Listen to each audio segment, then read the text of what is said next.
Salut, dans cette vidéo, je vais te montrer comment faire un diagramme de Gantt avec Gantt Project.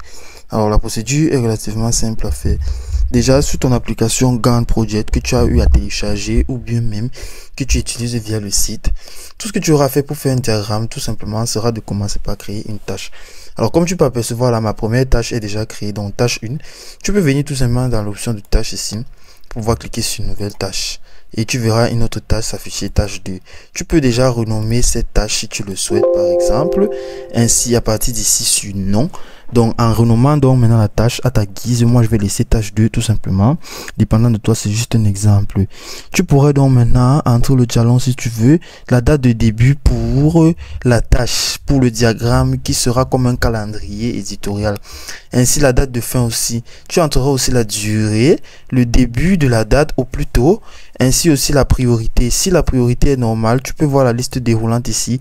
Si elle est faible, plus bas, élevée, dépendant du sujet que tu auras à mettre dans ton projet pour le diagramme.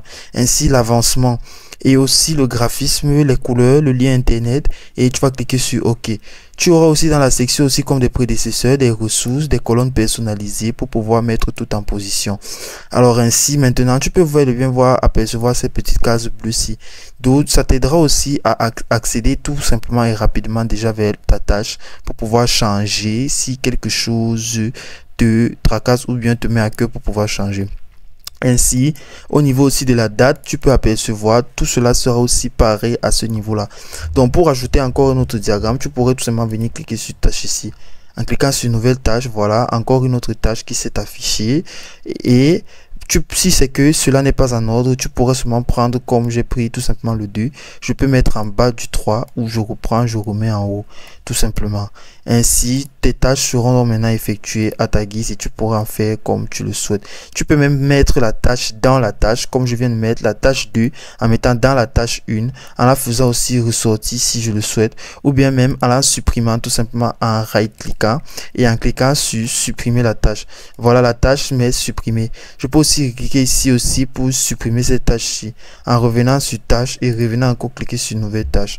Voilà, tout simplement comme ceci. Et tu rempliras toutes les informations à partir de là, même les notes que tu souhaites remplir. Donc au fur et à mesure, tu crées de nouvelles tâches, tu mets une nouvelle tâche, tu en crées encore tout simplement sur nouvelle tâche.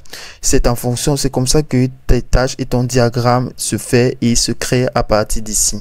C'est aussi simple que ça.